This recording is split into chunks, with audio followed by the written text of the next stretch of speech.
स्थापकाय च धर्मस्य सर्वधर्मस्वरूपिणे अवतारवरिष्ठाय रामकृष्णाय ते नमः। रामकृष्णाय ते नमो नमः। ओम नमः श्री भगवते रामकृष्णाय नमो नमः। ओम नमः श्री भगवते रामकृष्णाय नमो नमः। ओम नमः श्री भगवते रामकृष्णाय नमो नमः। ओम जननी शरणं देवी रामकृष्ण जगद्गुरु पादपद्मे श्रीवासुदेवामी मुहुर्मु। ओम नमः श्री ज्योतिराजाय विवेकानंद सूरय सच्चित सुख स्वरूपाय स्वामिने तापहारिणे गुरु ब्रह्मा गुरु विष्णु गुरुदेव महेश्वर गुरुदेव साक्षात् ब्रह्म तस्मै श्री गुरवे नमः।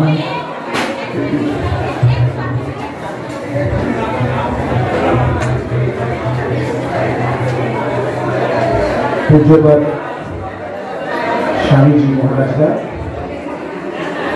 स्नेह ब्रह्मचारी আমার সামনে উপস্থিত সমস্ত গৃহী ভক্তরা, আজকে শ্রীরামকৃষ্ণের প্রাত্যহিক জীবনে কথা বলার জন্য আমাকে মহারাজ বলেছেন।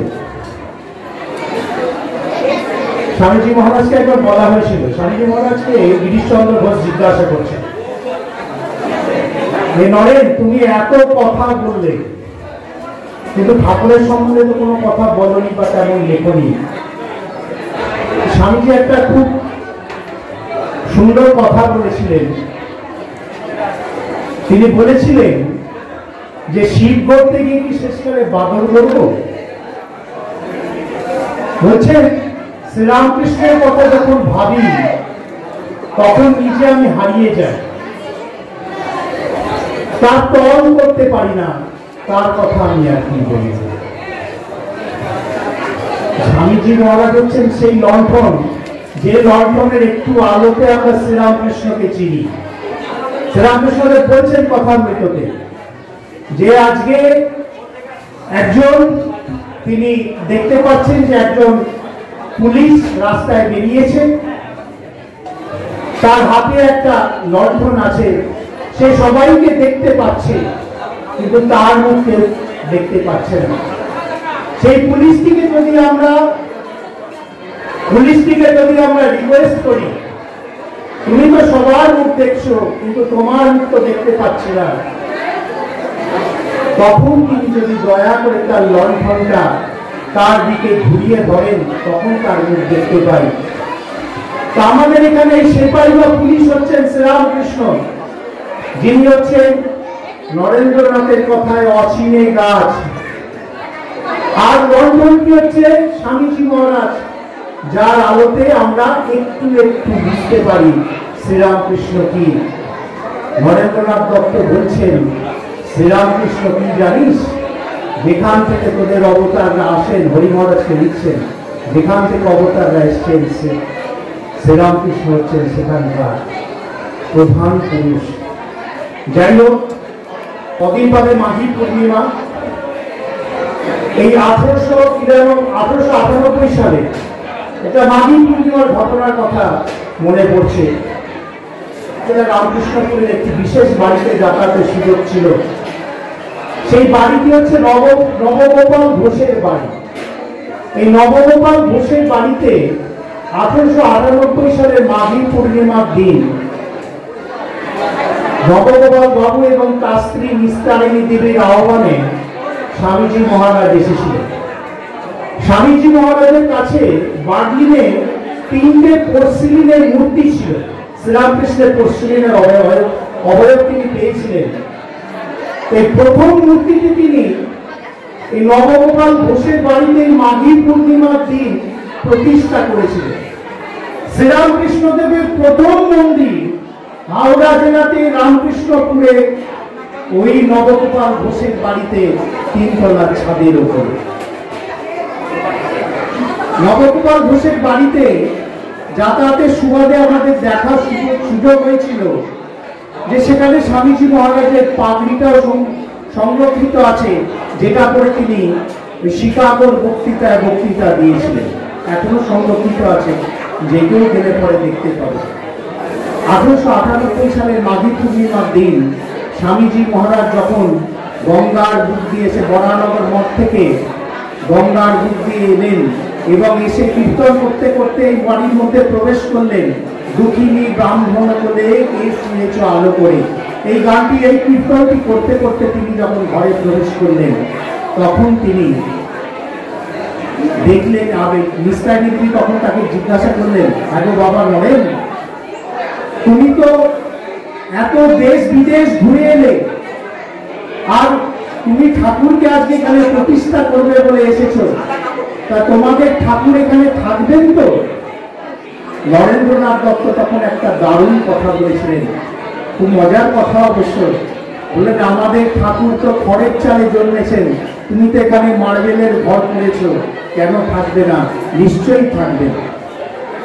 এই কথা বলতে বলতে স্বামীজি মহারাজ ওখানে ধ্যানস্থ হলেন এবং ধ্যানস্থ হয়ে তিনি প্রথম উচ্চারণ করলেন আজকে আমাদের ঠাকুরের যে প্রণাম মন্ত্রটি, ওম স্থাপকায় ধর্মস্য সর্বধর্মস্বরূপিণে অবতার বরিষ্ঠায় রামকৃষ্ণায় নমঃ। ওম নমঃ শ্রী ভগবতে রামকৃষ্ণায় নমো নমঃ। ওম নমঃ শ্রী ভগবতে রামকৃষ্ণায় নমো নমঃ। ওম নমঃ শ্রী ভগবতে রামকৃষ্ণায় নমো নমঃ। মন্ত্রটার মধ্যে 3টে পাঠ। প্রথম কথা হচ্ছে স্থাপকায়শ্চ ধর্মস্য। গীতায় ভগবান বলছেন, যদা যদা হি গ্লানি ভবতি ভারত, যখনই গ্লানি হবে ধর্মে, তখনই তিনি অবতার হয়ে জন্মগ্রহণ করবেন। সাধু নাম পরিত্রাণায়, সাধুকে যে আমার শরণাগত, গীতাতেই তিনি ভগবান বলছেন, কি বলছেন? বলছেন যে আমার শরণাগত হয়ে আছে, মম মায়া দূরত্বয়া মামে বজে প্রপদ্যন্তে মায়া মেতাং তরন্তিতে। মামে বজে প্রপদ্যন্তে মায়া মেতাং তরন্তিতে। বলছেন আমার মায়া দূরত্বয়া। একবারও কিন্তু ভগবান কখনো বলছেন না আমার মায়া অনত্যয়া, একে অতিক্রম করা যাবে না, বলছেন না। তিনি বলছেন দূরত্বয়া, খুব কষ্ট করে এটাকে অতিক্রম করতে হয়। কে অতিক্রম করতে পারে? মামে বজে প্রপদ্যন্তে পরিত্রাণায় সাধুনাম, যে আমার শরণাগত হয় সেই সাধু। শুধু পোশাকে নয়, আচারে, ভেতরে, অন্তরাত্মাতে। গৃহী ভক্ত সাধু হতে পারে, সাধুরা তো সাধু। যিনি সাধু, তাকে পরিত্রাণ করবার জন্য যুগে যুগে তিনি অবতীর্ণ হন। আর কি কারণে? স্থাপকায় ধর্মস্য সর্বধর্মস্বরূপিণী। অবতার আসেন বিশেষ একটা ক্রিয়ার জন্য আসেন। আমাদের ওই অবতার এসছেন শ্রীরামকৃষ্ণ। স্বামীজি বলছে, বদমাইশ, পুরুষ করে কখন কামড়াবে জানতেও পারবি না, সারা শরীর বিষে জর্জরিত হয়ে যাবে, রামকৃষ্ণ বিষে না হবে তোর ঘর করা, না হবে সংসার করা, সারা দিন তার কথায় থাকবে। আমার গুরু বলতে, ভগবান হচ্ছে বাঙালদের মতো, একবার ডেকেছিস ঘরে এসে বসবে, দুবার ডেকেছিস তোকে তোর ঘর থেকে বার করে দেবে, সেখানে সে নিজে আসীন হয়ে বসবে। শ্রীরামকৃষ্ণ আরো তার পুরুষ করে কখন কামড়াবেন কেউ জানতে পারবে না, সারাদিন রামকৃষ্ণ স্মরণ করে যেতে হবে। হ্যাঁ ঠাকুর, আমরা তাই চাই, তুমি কুটুস করে কামড়াও, আমরা সারাদিন রামকৃষ্ণ স্মরণ করি। কিন্তু সেই বক্তব্যটাই আজকে, যে ওই ধর্ম বর্তমান দিনে প্রাত্যহিক জীবনে আমরা কিভাবে যাব। অনুমতি করুন শুরু করি। আমরা প্রথমেই আলোচনা করলাম অবতার বরিষ্ঠায়। তো শ্রীরামকৃষ্ণ অবতার বরিষ্ঠ কেন, একটু ছোট করে আলোচনা করার চেষ্টা করছি, করে তারপরে আমরা প্রাত্যহিক জীবনে শ্রীরামকৃষ্ণের কথায় আসবো। যদি বোঝার অসুবিধে হয় সেটা আমার মূর্খতা, আর যদি ভালো লাগে গুরু কৃপা, শ্রীরামকৃষ্ণ মায়ের আশীর্বাদ, আর কিছু। তো ভূতেশানন্দজির একটা কথা প্রথমেই আমি আজকে নোটসের মধ্যে প্রথমে এটা তুলে রেখেছি। ভূতেশানন্দজি বলছেন, তাকে একজন প্রশ্ন করেছিল, ওই কাশীপুর উদ্যান পার্টিতে মহারাজ এসছেন 1 জানুয়ারি কয়েকদিন আগে, দীক্ষা চলছে। ভূতেশানন্দজিকে জিজ্ঞাসা করা হলো, মহারাজ আপনাদের ঠাকুর কেন বরিষ্ঠ? সবাই তো অবতার, অবতার মানে তো একই। একটা দারুণ মজার কথা ভূতেশানন্দজি তখন বলেছিলেন। বলে, দেখো তুমি সিনেমা দেখো? বলে, হ্যাঁ বলে সিনেমা দেখো।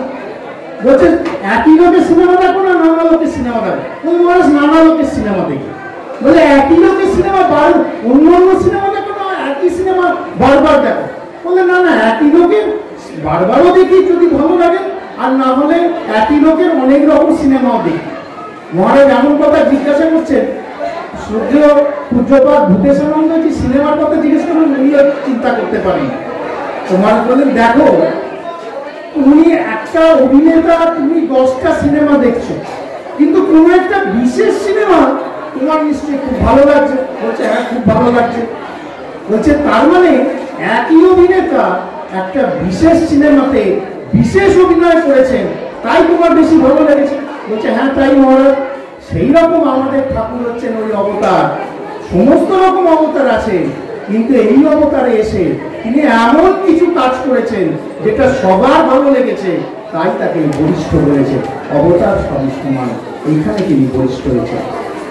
এছাড়া ভূতেশানন্দজি আরো কিছু কথা বলেছিলেন, প্রাচীন সাধুদের কথা থেকে সংগ্রহ করা, এবং সেই সঙ্গে আমি যাচ্ছি, আপনারাও চলুন।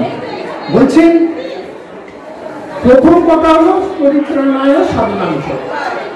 গীতার বাক্য অনুযায়ী অবতার তত্ত্বে আমরা দেখছি যে অধর্মের ওপর ধর্মের বিজয়। তো শ্রীরামকৃষ্ণদেব যখন এলেন, অধর্ম কি ছিল?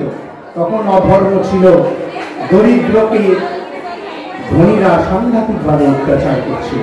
জমিদারদের অত্যাচারেতে সারা ভারতবর্ষ জর্জরিত হচ্ছিল। পায়রার পেছনে আর পাখির পেছনে টাকা উড়ে উড়ে বেড়াচ্ছিল। ইংরেজদের অত্যাচারে ভারতবর্ষ দমিত হচ্ছিল। ইংরেজি শিক্ষার প্রভাবে ভারতীয় শিক্ষা ক্রমশ মাটির তলায় চলে যাচ্ছিল। শ্রীরামকৃষ্ণ তখন এসে জন্মগ্রহণ করছেন। সবচেয়ে বড় অধর্ম ছিল 1835 সালে যে এডুকেশন পলিসি যেটা তৈরি করেছিলেন ব্রিটিশ গভর্নমেন্টের প্রতিষ্ঠার জন্য, তার মধ্যে তিনি যে কথা উল্লেখ করছেন ব্রিটিশ কমন্সের মধ্যে উল্লেখ করা হয়েছিল। 1835 সালে তিনি রিপোর্ট দিচ্ছেন, ভারতবাসীদের মধ্যে ইংরেজ সরকারের শাসন যদি তুমি স্থাপন করতে চাও, প্রথম প্রবলেম হলো ভারতবাসীদের মধ্যে উচ্চ আকাঙ্ক্ষা নেই, তারা সবাই পরিতুষ্ট, তারা মিথ্যা কথা বলে না, তারা বৈদিক শিক্ষার মধ্যে শিক্ষিত, তারা মিথ্যা কথা বলে না। যদি ব্রিটিশ গভর্নমেন্ট তাদের মধ্যে শাসন ব্যবস্থা আনতে চায়, প্রথমে তাদের মধ্যে উচ্চ আকাঙ্ক্ষা তুলতে হবে, তাদের মধ্যে হিংসা ঢোকাতে হবে, এই লোকটা বড় আমি ছোট কেন, এই প্রশ্ন জানাতে হবে। সবচেয়ে বড় কথা, তারা যে শিক্ষিত সেই শিক্ষা ব্যবস্থাটাকে ভেঙে দিতে হবে, ব্রিটিশ শিক্ষা তাদের মধ্যে ঢোকাতে হবে। দুই ভাব আনতে হবে ভারতবাসীর মধ্যে, তবে একমাত্র ব্রিটিশ গভর্নমেন্ট তাদের মধ্যে শাসন করতে পারবে, নতুবা নয়। 1836 সালে তাই জন্মগ্রহণ করছেন ভগবান স্বয়ং। কারণ যে শিক্ষা ব্যবস্থা এই দৈব ভূমির মধ্যে প্রাচীন কাল থেকে চলে আসছে, সেই শিক্ষা ব্যবস্থা তিনি ধ্বংস করতে দিতে চান না। তাই তার জন্ম হলো এই অধর্মকে বিজয় করার জন্য, এই ধর্ম স্থাপন করার জন্য তিনি আসলেন অবতার অধিষ্ঠায় শ্রীরামকৃষ্ণ। আর কি অধর্ম ছিল? অধর্ম ছিল মানুষ মানুষকে সহ্য করতে পারত না। হিন্দু ধর্মের মধ্যে নানা রকম বিবাদ ছিল, মানুষকে ছোট বড় করা হতো। সেই মানুষকে, মানুষরূপী ব্রহ্মকে প্রতিষ্ঠা করার জন্য, এই অধর্মের ওপরে বিজয় করবার জন্য তিনি পরিত্রাণ করবার জন্য এলেন, সাধুদের রক্ষা করার জন্য, তার শরণাগতদের রক্ষা করার জন্য অবতার বরিষ্ঠ তিনি জন্মগ্রহণ করলেন। ধর্মের ওপর অধর্ম বিজয়, এইটা তো চিরকালীন সত্য অবতারের জন্মের জন্য। কিন্তু শ্রীরামকৃষ্ণ কেন অবতার বরিষ্ঠ?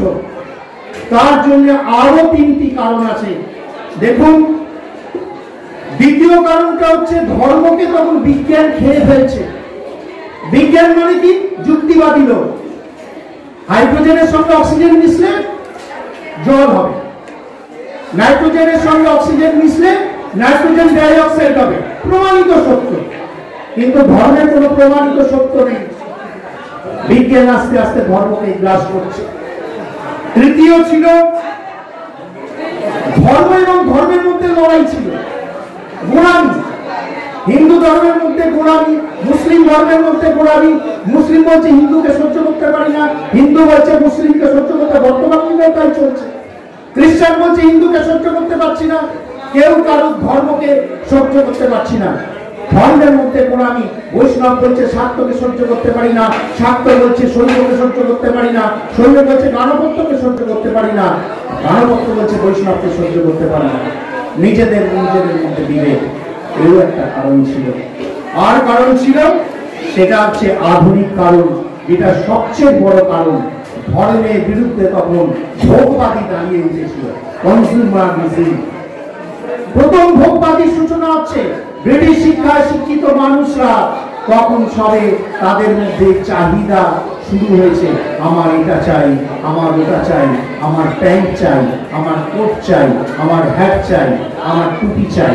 শ্রীরামকৃষ্ণদেব বলছেন পায়ে জুতো পড়েছে, অমনি ঠোঁটে শীষ এসে হাজির হচ্ছে, সিটি মারতে মারতেই যাচ্ছে। পায়ে বুট জুতো পড়লেই সিটি দেবে। এখন তো সেটা সত্য হয়ে গেছে।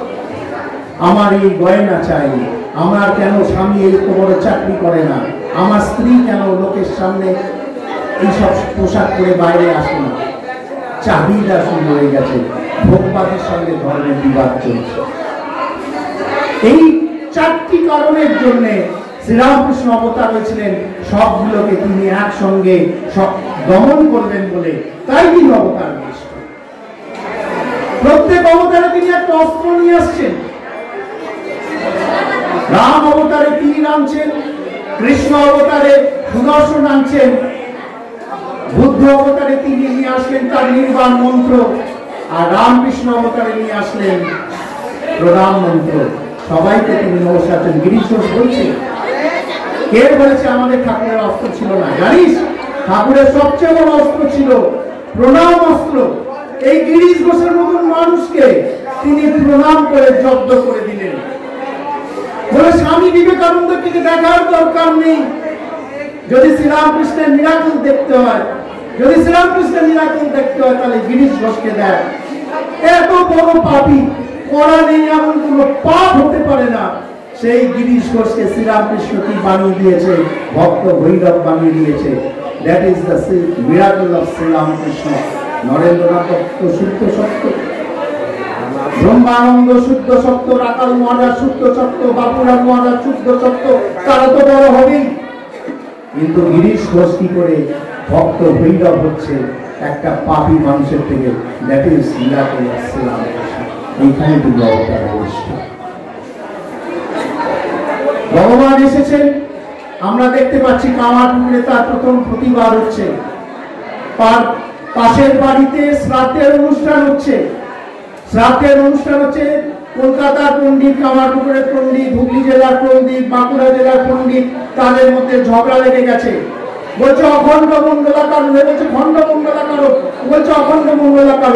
6 বছরের বালক পদাগর বলছে কি বলছো কি?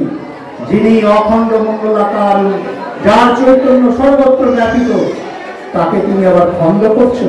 প্রথম শিক্ষা দিচ্ছেন পণ্ডিতদের 6 বছর বয়সে। তারপরেই দেখাচ্ছেন সমাধি কাকে বলে। শিবরাত্রির রাত্রে শিব সেজেছেন, শিবের কথায় বিলীন হয়ে গেছে। যে সমাধি দেখে হেস্টি বলবেন তার কলেজের স্টুডেন্টদের, প্রফেসর উইলিয়াম হেস্টি ওয়ার্ডসওয়ার্থ পড়াচ্ছেন, পড়াতে পড়াতে বলছেন যে তোমরা যদি ট্রান্স দেখতে চাও, ওয়ার্ডসওয়ার্থ এটা ট্রান্সের মধ্যে কবিতাটি লিখেছিলেন, তোমরা যদি ট্রান্স দেখতে চাও তাহলে দক্ষিণেশ্বরে চলে যাও, কথায় কথায় ঈশ্বরের কথায় যা সমাধি হয় দেখতে পাবে। ওই ক্লাসের মধ্যে ছিলেন বিশ্বনাথ দত্তের, অ্যাটর্নি বিশ্বনাথ দত্তের ছিলেন নরেন্দ্রনাথ দত্ত। প্রথম শ্রীরামকৃষ্ণের কথা শুনছেন, বিশ্বাস করতেন না, সকলের কাছে কাছে দৌড়ে বেড়াতেন। তুমি কি ঈশ্বর দেখেছো? আমাকে দেখাতে বলছে, তুমি কি ঈশ্বর দেখেছো? দেবেন্দ্রনাথ ঠাকুর বলছেন তোমার দারুণ চোখ, তুমি ঈশ্বর দেখতে পারো। বলছে না না, আমি দেখতে পারি না। তুমি কি দেখেছো? তোমার ঈশ্বরকে প্রমাণ আছে। ট্রান্সের কথা শুনে তিনি দৌড়লেন দক্ষিণেশ্বরে। দক্ষিণেশ্বরে গিয়ে সোজাসুজি জিজ্ঞেস করছেন তুমি কি ঈশ্বর দেখেছো? বলে হ্যাঁ দেখেছি। তুই যদি চাস তো কেউ দেখাতে পারে। First time in the world, first time in the universe কোন অবতার সরাসরি বলছেন যে আমি ঈশ্বর দেখেছি, তুমি চাইলে তোমাকেও দেখাতে পারো। তাই আমাদের শ্রীরামকৃষ্ণ অবতার বলছে। কখন বলছেন? ওই ভোগবাদী দুনিয়ার সামনে দাঁড়িয়ে। কখন বলছেন? ব্রিটিশ শাসনের অত্যাচারিত ভারতবর্ষের মধ্যে দাঁড়িয়ে।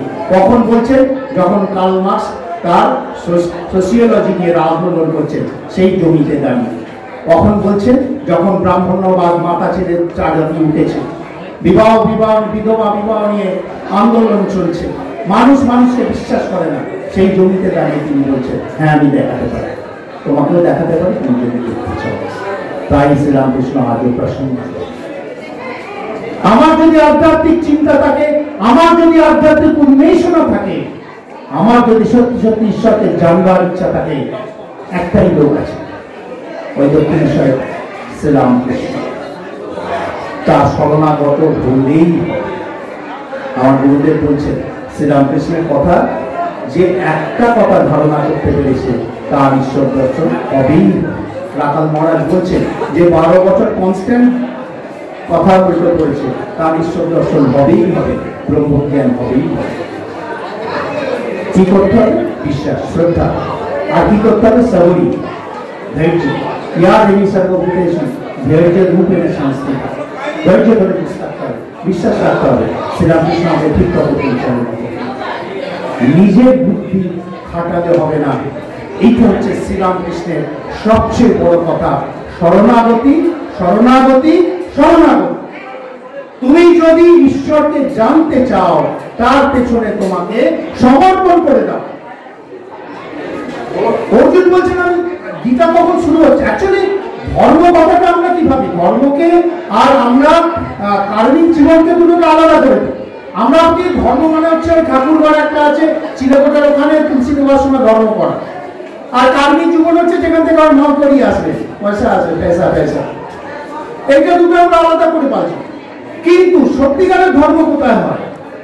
যখন কুরুক্ষেত্রের যুদ্ধ চলছে, শুরু হতে যাচ্ছে, তার মধ্যখানে গীতার প্রথম কথা হচ্ছে, এত বড় ফিলোসফি কৃষ্ণ দিচ্ছেন কোথায়? যেখানে একদম কর্মের একদম শ্রেষ্ঠ অবস্থা সারা পৃথিবীতে। এত বড় সৈন্য সমাবেশ এখনো কি আর কোনো যুদ্ধক্ষেত্রে হয়? এত যুদ্ধ আছে, ওয়ার্ল্ড ওয়ার 2, 1, 2 কত কি হয়েছে? কোন যুদ্ধক্ষেত্রে এত সৈন্য সমাবেশ হয়নি, কোন যুদ্ধক্ষেত্রে কখনো পৃথিবীর এত লোক নিয়োজিত হয়নি। সেইখানে দাঁড়িয়ে রথের ওপর বসে সবচেয়ে বড় ফিলোসফিক্যাল বুক, যেটা আমরা ধার্মিক গ্রন্থ বলে মনে করি, শ্রীকৃষ্ণ মুখ উচ্চারিত শ্রীমদ্ ভাগবত গীতা উচ্চারিত। সাপে কামড়েছে পরীক্ষিত মহারাজকে, মারা যাবে 7 দিন পরে। সেই অঞ্চলে বসে সুখদেব মহারাজ ভাগবত বলছেন সবচেয়ে ক্রিয়ামুখ জগতে 7 দিনের মধ্যে তৈরি হচ্ছে শ্রীমদ্ ভাগবত। এক ভদ্রলোক সংসারের অত্যাচারে সুইসাইড করতে যাচ্ছে, বলছে রানী রাসমণির একটা বাগান বাড়ি হয়েছে নাকি, সে বাগান বাড়িতে গিয়ে সেখান থেকে যদি গঙ্গায় বিসর্জন দিই তাহলে আমার হয়তো দেবত্ব প্রাপ্তি হতে পারে। তিনি ঢুকছেন সেই বাগান বাড়িতে, এসে তিনি দেখছেন এক বসে হাতের মধ্যে কিছু লোককে উপদেশ দিচ্ছে, তার মনে হচ্ছে যেন সুখদেব ভাগবত কথা বলছেন। তৈরি হচ্ছে কথামৃত, সবচেয়ে বড় ফিলোসফিক্যাল বুক আজ পর্যন্ত যত বই বেরিয়েছে পৃথিবীতে।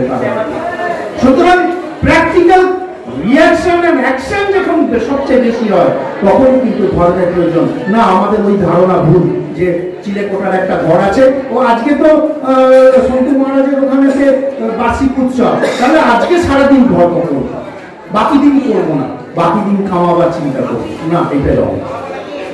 শ্রীরামকৃষ্ণ সেটাই আমাদের চুলের ঝুঁটি ধরে বলছেন, তোমরা ধর্মটাকে প্রাত্যহিক জীবনে নিয়ে আসো, এক হাতে তার চরণ ছুঁয়ে থাকো, এক হাতে তুমি কর্ম করে যাও। 3টে পদ্ধতি আছে তার জন্য। তিনি বলছেন কলির তপস্যা হচ্ছে সততা। গল্প বলছেন তাঁতির গল্প। তাঁতি একটা গামছা বুনতো, 6 টাকায় বিক্রি করতো, বাজারে 5.5 টাকায় গামছা পাওয়া যেত। তাঁতি বলতো আমার সুতোর দাম 2 টাকা, রঙের দাম 1 টাকা, পরিশ্রমের দাম 1 টাকা, আমার 4টে সন্তান তাদের পালনের দাম 2 টাকা, এই জন্য আমার গামছার দাম 6 টাকা। লোকে তার সততাকে সম্মান দিত, 6 টাকার গামছা কিনে নিত, বাজারে 5 টাকা 12 আনা 5.5 টাকা গামছা। তাঁতি রাত্রিবেলা খেয়ে দিয়ে বসে আছে দাওয়ার মধ্যে, ভজন করছে, সে রাম নামে খুব বিশ্বাসী ছিল।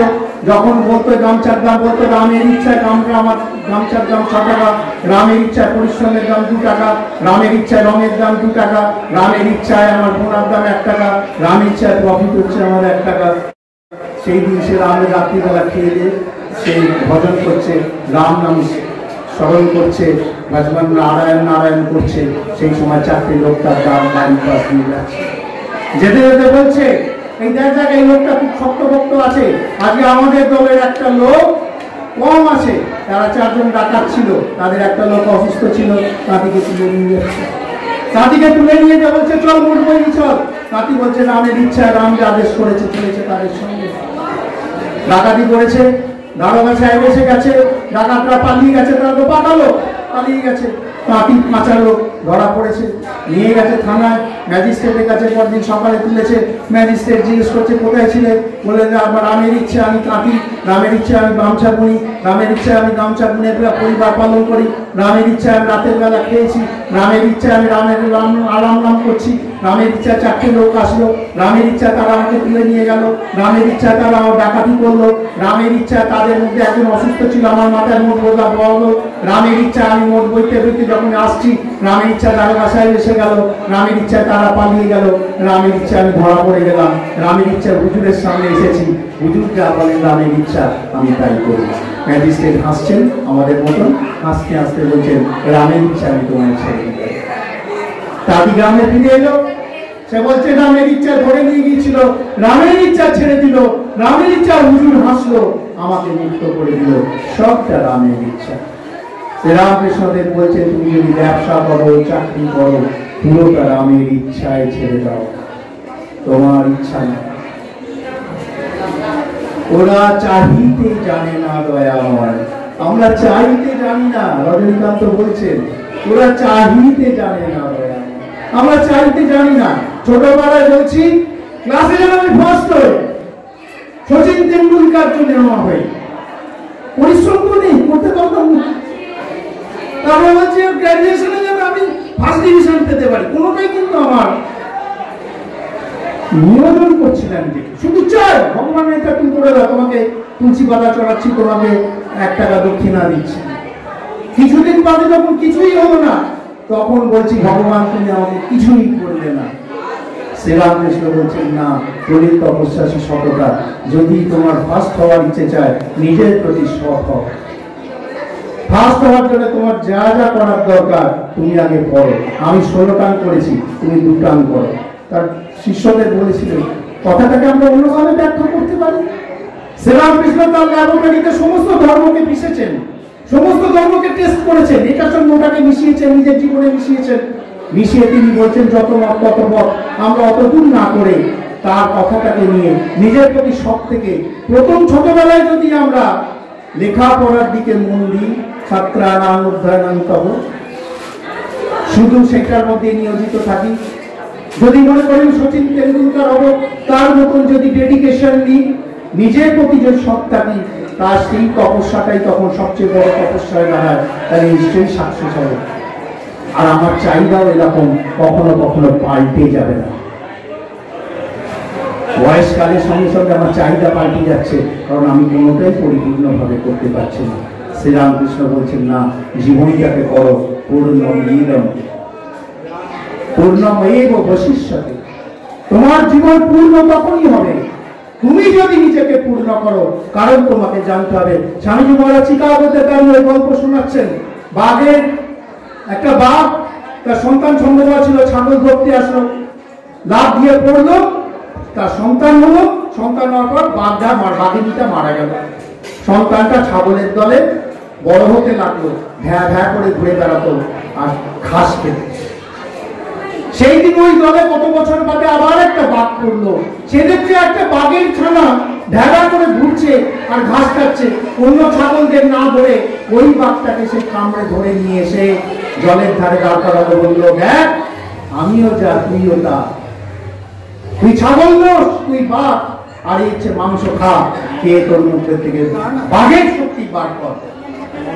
আমাদের মধ্যে সেই আছে এই, আরে মহাত্মা ব্রহ্ম, আমরা তো সবাই জানি কথাটা, কিন্তু আমরাই যে ব্রহ্ম সেই ব্রহ্মটা আমাদের মধ্যে আবরণ হয়ে আছে, ছাগলের আবরণ হয়ে আছে।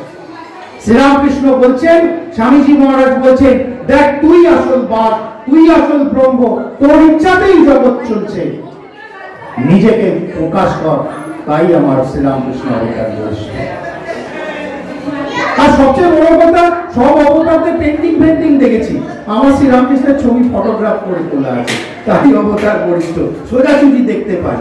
সব অবতারের জীবনী অনেকদিন পরে লেখা হয়, যে কোনো অবতারে। আমার শ্রীরামকৃষ্ণ অবতারের জীবনী শ্রীমা বসে বসে সঙ্গে সঙ্গে লিখছেন, তার ফুটনোটে, তার শর্টহ্যান্ডে কিন্তু লিখে রাখছেন, পরবর্তীকালে সেটাই কথামৃত হয়ে বলছে। নিত্য তার জীবিত অবস্থায় সুরেন্দ্রনাথ বাবু শ্রীরামকৃষ্ণ উপদেশ বাণী বার করছেন, তার জীবিত অবস্থায় তার অবস্থা বেরোচ্ছেন, তিনি অবশ্যই এটাকে পারমিট করছেন, হ্যাঁ গো ঠিক হয়েছে। ভাই আমার ঠাকুর হচ্ছে অবতার বরিষ্ঠ। ধর্মের উপর বিজয় করালেন, সবচেয়ে বড় বিজয় যেটা করালেন কি, দক্ষিণেশ্বরের সেই চত্বর। চলুন সবাই মিলে ধ্যান করি, চিন্তা করুন। সেই দক্ষিণেশ্বরের চত্বর, ঠাকুরের ঘর একদিকে, দক্ষিণেশ্বরের মায়ের মন্দির একদিকে। শ্রীরামকৃষ্ণ দেব পাদচারণ করছেন, একজন সিংহের মতন, খুব বলিষ্ঠ ছিলেন। একজন পালোয়ান এসছে, হাড়ে নেড়ে করে তার সিদ্ধাই ছিল, হাঁক মারছে, শ্রীরামকৃষ্ণ তার উপরে হাড়ে নেড়ে করছে, তার সিদ্ধাইকে ক্ষমতা শেষ করছেন। এটা একটা ধারণা আছে শ্রীরামকৃষ্ণ, সেটা তার ক্যান্সারের জন্য পরবর্তীকালে তিনি দুর্বল হয়েছিলেন তখনকার। শ্রীরামকৃষ্ণ বলিষ্ঠ ছিলেন, কথা বলতে আছেন, তিনি যখন পাদচারণ করছেন মনে হচ্ছে যেন সিংহ পাদচারণ করছেন। ওই দক্ষিণেশ্বরের বিরাট ওই চত্বরের মধ্যে পাদচারণ করছেন তিনি, এই পাশ থেকে ও পাশে যাচ্ছেন, দল বেঁধে সবাই দাঁড়িয়ে আছে, তার ভক্ত দল। গিরিশ ঘোষ আছেন, রাম দত্ত আছেন, নরেন্দ্রনাথ দত্ত আছেন, ছোকরাদের মধ্যে আরো সব নামি নামি ব্যক্তি আছেন। শ্রীরামকৃষ্ণ বৈষ্ণবদের সেই মূল মন্ত্রের কথা বলছেন, জীবে দয়া বৈষ্ণব সেবা, বৈষ্ণব সেবা জীবে দয়া। অনেকবার বলছেন, বলতে বলতে হ্যাক থু করে মুখামৃত ফেললেন, তুই কেড়ে সারা জীবকে দয়া করবার জন্য। ওই দলের মধ্যে নরেন্দ্রনাথ দত্ত 22 বছরের যুবক ছিল। গিরিশচন্দ্র ঘোষকে যে জিসি বলে ডাকত, গিরিশ ঘোষের পাশে দাঁড়িয়েছিল, বলছে জিসি আজকে এমন একটা কথা শুনলাম, যদি ঠাকুর দিন দেন এই কথা সত্যতা করে দেখাবো। শ্রীরামকৃষ্ণ সেই জন্য এসেছিলেন, মূল তার আসার কারণ মানুষের সম্মান ফিরিয়ে দেওয়ার জন্য। স্বামীজি চিঠি লিখছেন, এদেশে আমি আশ্চর্য হয়ে যাচ্ছি, এদেশে আমি আশ্চর্য হয়ে যাচ্ছি, এখানে মানুষের সম্মান আছে, এখানে মেয়েদের সম্মান আছে, তাও যদি এরা নারীকে ভোগ সম্পদ হিসাবে সম্মান করে, যদি এরা আমার মতন পুজো করতো, ভারতবাসীর মতন পূজা করতো, তাহলে এই জাতি কোথায় যেত? ভারতবর্ষে তখন নারীদের সম্মান ছিল না, মানুষের সম্মান ছিল না। শ্রীরামকৃষ্ণ এসেছিলেন সেটা ফেরত দিতে, যে তোমরা গার্গী মৈত্রীর বংশধর, তোমরা ছোট কেউ নও। শ্রীরামকৃষ্ণ এসেছিলেন সেইটা ফেরত দিতে, মানুষের সম্মান ফেরত দিতে। তাই তিনি অবতার বরিষ্ঠ। সবার উপর সব সত্য, মানুষের উপর কেউ নাই। শ্রীরামকৃষ্ণ প্রথম দিশারি যিনি এটা দেখাচ্ছেন, এবং তার যোগ্য শিষ্য বা স্বয়ং তিনি। নরেন্দ্রনাথ দত্ত বলছেন, একদিন কাশীপুর দাঙ্গাটির শেষের দিকে তিনি আমার মধ্যে ফর ফর করে ঢুকে গেলেন। আর তারপর যখন আমার জ্ঞান ফিরল, দেখছি ঠাকুর অজর ধরে কাটছেন, আর বলছেন আজকে আমি তোকে সব দিয়ে প্রতিদিন বলছেন, তবে জীবনটা করতে বলছে, আমি করতে পারবো, হয়তো করবি না, তোর হার করবে। তারপর নিজে তার হাড়ের মধ্যে ঢুকে গেলেন, নিজেই ওই কাঠামো দিয়ে তিনি কাজ করলেন। তো নরেন্দ্রনাথ দত্ত শ্রীরামকৃষ্ণ একই, সেই শ্রীরামকৃষ্ণ নরেন্দ্রনাথ রূপে তিনি মানুষকে সম্মান দিচ্ছেন। আর কি দিচ্ছেন শ্রীরামকৃষ্ণ? আর কি রূপে আমাদের দিয়েছেন? তিনি সবচেয়ে বড় কাজ দিয়েছেন আমাদের মা রূপে। তিনি কালীর অবতার ছিলেন। তার শরীর যখন যাচ্ছে, মা সরদা ও মা কালী কোথায় গেলে বলে লুটিয়ে পড়েছিলেন। স্বামীজি মহারাজ অনেকবার তাকে কালীর অবতার হিসেবে তিনি দেখেছেন, মহাপুরুষ মহারাজ দেখেছেন, অবেদানন্দজি দেখেছেন কালীর অংশ রূপে। সেই মা কালী, মহাকালী তিনি কেন এসেছিলেন? কারণ তার জগতের মাতৃভাবকে প্রচার করার জন্য কার মধ্যে দিয়ে জগৎজননী মা সারদা জগদ্ধাত্রী। বর্তমান দিনে ভারতবর্ষের কেন সারা পৃথিবী সমাজ জীবন কিভাবে চলবে সেটার নির্ধারক যদি কোনো হিস্টোরিয়ান থেকে কোনো সোশ্যোলজিস্ট থাকে, সবচেয়ে বড় তাকে তথ্য সংগ্রহ করতে হয় একজনের জীবন থেকে। তিনি হচ্ছেন জগৎজননী আমার মা সারদা। যে কোনো দিকে তাকে আমরা বলতে পারি ঘন্টা টানা, অসভ্য, গাইয়ামি, কত কি বলতে পারি।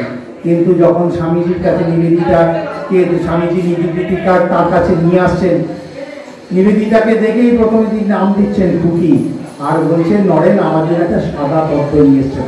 দেখুন, যখন ভারতবর্ষে কলকাতার লোক সাদা চামড়াদের দেখলে ঢুকিয়ে পড়তো, তাদের ছোঁয়া জিনিস যখন ছুঁতে পারত না, একটা কামার টুকরে কোন অজপাড়াগার এক বিধবা, ব্রাহ্মণের বিধবা আবার সাদরে গ্রহণ করছেন, বলছেন ওপার থেকে সাদা পদ্ম নিয়ে এসছেন নরেন আমার জন্য। কি সুন্দর, সবার উপর মানুষ সত্য, বসুধৈব কুটুম্বকম। এই যে আমরা উপনিষদের বাণীগুলো যে আছে সবগুলোকে তিনি শ্রীমার মুখ দিয়ে তিনি প্রচার করছেন। বলছেন বাবা ডেকো না। জয়রামবাটিতে অনেক ভক্ত গেছে, গিয়ে দেখছে মা ঝাড় দিচ্ছেন বাইরে চুপ চুপ করে। রাত তখন 4:30 4টে বাজে।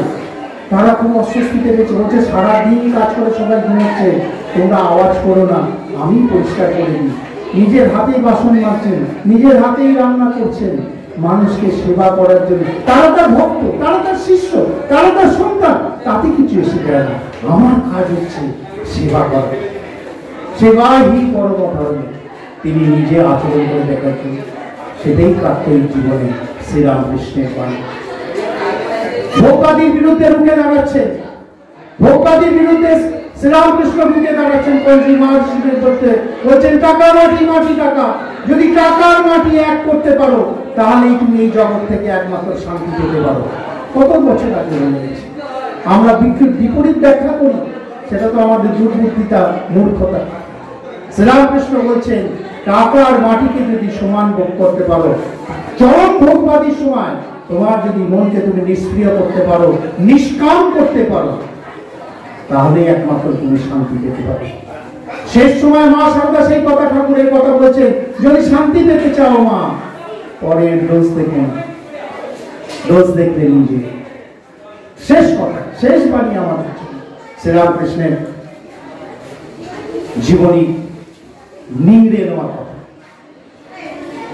আর বলছেন কি, ভোগবাদীর বিরুদ্ধে দূরে রুখে দাঁড়ানোর জন্য বলছেন চাহিদার একটা মাত্রা করতে হয়। কাম কাঞ্চন যদি তুমি না ত্যাগ করতে পারো, এখানে কাম কাঞ্চন মানে স্পেসিফাইড কাম। তার মানে তোমার, আমার গুরুদেবের একটা সাংঘাতিক কথা আছে, আমি জিজ্ঞেস করেছিলাম যে যদি কাঞ্চন ত্যাগ করি তাহলে চলবেটা কি করে, তখন ছোট ছিল, জিজ্ঞেস করেছিলাম। বলছেন কাঞ্চন, তোমাকে তোমার প্যারামিটার তৈরি করতে হবে, তোমার যোগ্যতা অনুযায়ী তুমি যা বছরে তুমি যা ইনকাম করতে চাও সেই প্যারামিটার তুমি করলে, তার উপরে 1 টাকা থেকে আরম্ভ করে যদি 1 কোটি টাকাও ইনকাম করো, সেটা জনস্বার্থে বিলিয়ে দিতে হবে। ঠাকুর বলছেন মধুর বাবুর কাছে মা কালী অর্থ গচ্ছিত রেখেছে লোককে সেবা করার জন্য। কলাইকুণ্ডাতে চূর্ণী নদীর ধারে ঠাকুর যাচ্ছিলেন বেনারসে, ওখানে জমিদারিতে নতুন বাবু নেমেছেন, খাজনা আদায় করবেন, ট্যাক্স কালেকশন করবেন। ঠাকুর দেখছেন ট্যানা পরে সব দাঁড়িয়ে আছে, কালো কালো চেহারা, কঙ্কালের মতন মতন চেহারা, মাথায় তেল নেই, গা রুক্ষ, পেটে ভাত নেই, কঙ্কাল গুলো দেখা যাচ্ছে। যদি তুমি এদের থেকে খাজনা লেগে এসেছো বাবু, বলছে হ্যাঁ এটাই তো নিয়ম, এটা তো আমার পূজা। বলছে তুমি যদি এদের থেকে 1 মাথা তেল, 1 প্লেট খাবার, একটা করে কাপড় না দিতে পারো, রইল তোমার বিশ্বনাথ যাওয়া আমি এদের সঙ্গে খাবো। তুমি থাকো তোমার ওই পাথরের বিশ্বনাথ। বসে বললেন মধুরবাবুকে অ্যারেঞ্জমেন্ট করতে হলো, কলকাতা থেকে সব খাবার টাকা নিয়ে গিয়ে। ঠাকুর বলছেন সেই কথাই প্রথম শেখালেন যে তোমার কাছে যে অতিরিক্ত ধন আছে সেই ধনে তোমার অধিকার নেই, সেই ধনের অধিকার হচ্ছে দরিদ্র মানুষের, যাদের পাশে কেউ দাঁড়াবার নেই। যীশু খ্রিস্ট বলছেন লাভ দাই নেবার, তাহলে তোমাকে তোমার আমার পিতা ভালোবাসবে। শ্রীরামকৃষ্ণ বলছেন জীবে প্রেম করে যেই জন, তার বাণী স্বামীজি মহারাজ পরবর্তীকালে কলমে দেবে, কারণ শ্রীরামকৃষ্ণ তো কলম আগে দিয়ে গেছে। নরেন শিক্ষে দেবে, যখন ঘুরে বাইরে ডাক দেবেন, স্বামীজি ঘুরে বাইরে ডাক দিলেন, বললেন জীবে প্রেম করে যেইজন সেইজন সেবিছে ঈশ্বর। That is Sri Ramakrishna. That is practical Sri Ramakrishna. That is daily life of Sri Ramakrishna. ছোট ছোট কথা আমরা যদি মাথায় রাখতে পারি তাহলে আমাদের মধ্যে কোনো সমস্যা থাকে না। মাতৃজাতির সম্মান। মা বলছেন ঠাকুর তো বাজে কথা বলেনি, ফুল দিয়েও কখনো আমাকে আঘাত করেনি। একবার কি হয়েছিল, মা ঠাকুর দুপুরবেলা খাবেন, আমরা সবাই ঘটনাটা জানি, শুধু তার লীলা স্মরণ করার জন্য মনন করা মাত্র। একজন মহিলা এসে বললেন, মা আজকে আমার ঠাকুরকে খাবারটা দেওয়া হচ্ছে। মা বলে ডেকেছে, মা দিয়ে দিয়েছে তার কাছে খাবারটা, এবার ঠাকুরের কাছে নিয়েছে। ঠাকুরের খাওয়া হয়নি, ঠাকুর তো স্পর্শ তো খুব মানতেন, খুব মানতেন। পরবর্তীকালে মাকে বলছে, তুমি ওরাতে খাবার পাঠালে কেন? তুমি জানো না আমি কারোর ছোঁয়া খেতে পারি না? মা বলছে, ওসব আমি জানি না, কেউ যদি মা বলে ডাকে আমি তাকে সব বলি। এটা একদিনের ঘটনা। দ্বিতীয় একদিন ঠাকুর খেতে বসেছেন, লক্ষ্মী দিদি রোজ খাবার নিয়ে আসেন, সেদিন মা নিতে এসছেন, লক্ষ্মী দিদি যান আসেন। তো মা ঠাকুর বলছেন, ওই খাবারটা ওখানে চাপা দিয়ে রেখেছে, আমি পরে খাচ্ছি। পরে হুসনছে, আরে কিন্তু জগৎ জন্য নিয়ে যাচ্ছে। আমি যাকে বলছি তুমি নবাবতে যে আছে ওখানে মা কালী মন্দিরে ওই আছে, আজ আমাকে জন্ম দিয়েছে, সেই তো ছিল। বলছে, ওগো তুমি কিছু মনে করো নি গো, ইচ্ছে ইচ্ছে করে বলেনি। আপনি বলতে পারতেন না তো? বলছেন এই ইচ্ছে ইচ্ছে করে বলেনি, বুঝতে পারিনি গো। একবার নয়, বারবার বারবার পরের দিন ভোরবেলা অবধি দিয়ে তিনি বলছেন, ও তুমি কিছু মনে করেনি, তোমাকে তুই বলে ফেললাম। না, নারী জাতির প্রতি সম্মান, স্ত্রী জাতির প্রতি সম্মান। কোন একজন মহিলা আসছেন, উপোস করে শিব পূজা করবেন, তাকে বলছেন, দেখো মেয়েরা উপোস করে থাকবে, আমি সহ্য করতে পারিনি, তুমি আগে মুখে জল দাও, প্রসাদ দাও, তারপর শিব পূজা করো, ওসব হওয়ার পরে হয়। নারী জাতির প্রতি সম্মান। মা ছাড়া কাউকে ডাকতেন না। জগতের প্রতি তার মাতৃভাব ছিল, কারণ তিনি স্বয়ং মা ছিলেন। জগতের সমস্ত মাতৃভাব পুঞ্জীভূত হয়ে তার মধ্যে জমা করেছিল। যা দেখে রমানলা ঈশারুডেরা কি বলবেন, যে ফেনোমেনন। শ্রীরামকৃষ্ণ জীবন একটা ফেনোমেনন, এটা সত্য ঘটনা, বাস্তবায়িত চিত্র, তাই তিনি অবতার করেছেন, তাই তিনি এত প্র্যাকটিক্যাল আজকে ছিলেন, তাই তিনি আমাদের ডেইলি লাইফে শ্রীরামকৃষ্ণ ছাড়া আমরা চলতে পারি না। আগে একটা খুব রসিকতা করে কথা বলা হতো, যা নেই ব্যাদে তা নেই ভারতে, এরকম একটা কথা বলা হতো। কিন্তু আজকে সত্য সত্য এটা প্রমাণ হয়ে গেছে, যা নেই কথামৃতে তা নেই ভূ ভারতে। দেখুন তাঁতির গল্প আছে, সততাতে দেখুন কলিত তপস্যা আলোচনা করলাম। সঞ্চয়, গৃহী কিভাবে চলবে? শ্রীরামকৃষ্ণ ত্যাগী, দিনে 7 বার কাপড় খুলে পড়ে যাচ্ছে। সে একদিন জিজ্ঞেস করছে, হ্যাঁ কতটা রাত্রে কতটা খাও? মা কি করে বলবেন, এত লজ্জাবতী ছিলেন, আবার খাবার কথা কিছুই বলতে পারেন। বলছে আন্দাজে বলুন, একটু আটকেলটা টাকাও হাতে, তাহলে এতটা খাই। কি হিসাব বুঝলেন কে জানে? তাদের হরপার্বতীর কথা আমরা তো জানি না, তাদের মধ্যে কি ইশারা হয়, যুগশ্রেষ্ঠ জিনিস সৃষ্টি হয়। বলছে ঋতু পরদিন সকালে জিজ্ঞেস করছে, বাক্সে কত টাকা আছে দেখ। ঋতু বলছে, মামা অনেক টাকা জমেছে, 5 টাকা করে মা বেতন পেতেন, কোনো খরচ ছিল না তো, 400 টাকা জমেছিল। বলছেন ওটা বলরামকে দিয়ে দে, বলরাম জমিদারিতে খাটা, যেদিন আমি থাকবো নি সেই দিন ওই থেকে মায়ের সেবা হবে, তোদের মামির সেবা হবে, তোদের মায়ের সেবা। তখন ইনভেস্ট করে রেখেছেন, LIC করে রেখেছিলেন তাকে। প্র্যাকটিক্যাল চিন্তা ভাবনা।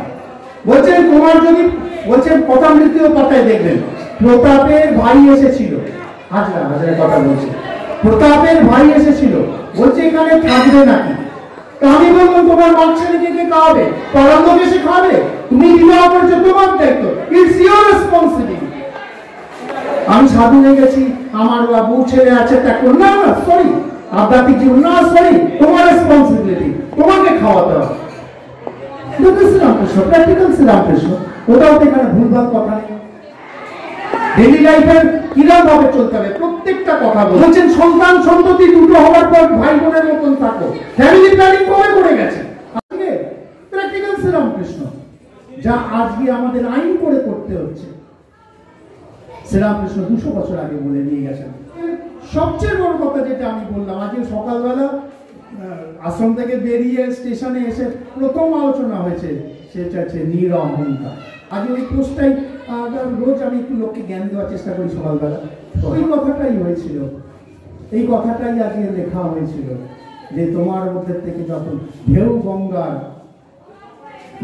ঢেউ না, গঙ্গারই ঢেউ, ঢেউয়ের গঙ্গা, তোমার মধ্যে থেকে যতক্ষণ না আমিত্ব বুঝতে পারছো, আমিত্ব বুঝো ভিটি, যতক্ষণ না নিজের অশ্রু দিয়ে ধুয়ে ফেলতে পারছো, ততক্ষণ সেই জমিতে ঈশ্বর আসবে না। নিরহংকার, নিরবাদে ওই অভিমানী নিচে অ্যাক্টিং করে দেখাচ্ছেন। কার বাড়িতে খেতে গেছেন, সেখানে জুতোর সামনে খেতে বসেছেন, রাখাল খুব রেখে গেছে, বলছেন চলুন চলুন, বসে খেতে দিচ্ছে না, বলছে রোজ রোজ গাড়ি ভেড়ার টাকা দেবে কি, ওখানে বসে লুচি খেলেন, শুধু লুচি, একটু নুন দিয়ে, তরকারিও দেয়নি। আজও তারা আফসোস করে, এখন যত লোক সেইখানে উৎসব যখন হয় তাদের বাড়িতে, তারা সকলের জুতো খুলে নেয়, কারণ ঠাকুরকে তারা জুতোর জায়গায় বসিয়েছিল। শোভাবাজারে আমরা গেছি, সেখানে কি সম্মান। এখন শ্রীরামকৃষ্ণ নিরহংকারী, রোজ রোজ গাড়ি ভাড়ার পয়সা নেই, আবার রোগ কত বাবু, কিছুই না, কৃপা করবেন, ওই ভক্তকে কৃপা করবেন। গিরিশ ঘোষ তুলে দিয়েছে খাবার থেকে, নটি বিনোদিনী দেখার পরে তুলে দিয়েছে, বলছে অমন ফুলকো ফুলকো লুচি গিরিশ খেতে দিলিনি। নিরভিমান, নিরহংকার, তিনি তো স্বয়ং ভগবান, পুষ্টি বলে অনেক কিছু করে দিতে পারতেন। বলছেন ওর ঋতু, যদি জানতাম এই জগৎটা সত্য, কামারপুরকে সোনা দিয়ে মুড়ে দিতাম। নিজের মুখের কথা। গিরিশ ঘোষকে জিজ্ঞেস করছে, এত কথা বলে বেড়াও, তুমি কি বুঝেছো বলো তো? অসিত ব্যাস দেবল যার ব্যাখ্যা করতে পারেনি, এই নোটো গিরিশ তার ব্যাখ্যা করবে? বলছে আর কি বলবো তোমাদের চৈতন্য হোক। অসিত ব্যাস দেবল নিজের মুখে বলেছেন, অর্জুন বলছেন গীতাতে, বলে তুই নিজের মুখে বলছো তাই তোমাকে ভগবান বলে মানি। শ্রীরামকৃষ্ণদেব কতবার বলেছেন নিজের মুখে, শেষ অবস্থায় যখন স্বামীজি বলছে এই অবস্থায় যদি তুমি বলো তোমাকে অবতার বলে মানে, বলে সে কি রে, যে রাম সেই কৃষ্ণ, ইদানিং এই হে রামকৃষ্ণ, কিন্তু তোর বেদান্ত কীর্তি। নিজের মুখে বলছেন, তিনি ইচ্ছা করলে তো অনেক কিছু করতে পারতেন, কিন্তু তিনি ইচ্ছা করেছেন তোমাদের চৈতন্য হোক, তোমরা মানুষ হও, তোমার মধ্যে মান আসুক, হুঁশ আসুক, তোমরা মানুষ হও। তাই শ্রীরামকৃষ্ণের কাছে শেষ প্রার্থনা আমরা করি, সেটা বলি, হে ঠাকুর, তোমার জগতে তুমি এনেছো তোমার ইচ্ছায়, হে মা তুমি আমাদের পোষণ করছো, তোমার কাছে প্রার্থনা, তোমার চির আশীষ যেন আমাদের মাথায় ঝরে পড়ে। ওম নিত্যং নিরঞ্জনম অনন্ত রূপম ভক্তানুকম্পাধিত বিগ্রহং বৈ ঈশাবতরং পরম সমৃদ্ধম তং রামকৃষ্ণং সুদর্শনঃ। হে জগজ্জননী মা সারদা, আমরা যেন দৈনন্দিন জীবনে তোমাদের ভাবধারাকে নিয়ে আসতে পারি। হে স্বামীজি মহারাজ, তুমি যেরকমভাবে শ্রীরামকৃষ্ণকে তুমি চিনিয়েছ, সেইভাবে আমরা যেন প্রতিদিনের প্রতিটি সময় চলতে পারি। হে গুরু মহারাজ, তুমি আমাদের পথপ্রদর্শক হও। জয় শ্রীরামকৃষ্ণ, জয় শ্রীরামকৃষ্ণ, জয় শ্রীরামকৃষ্ণ।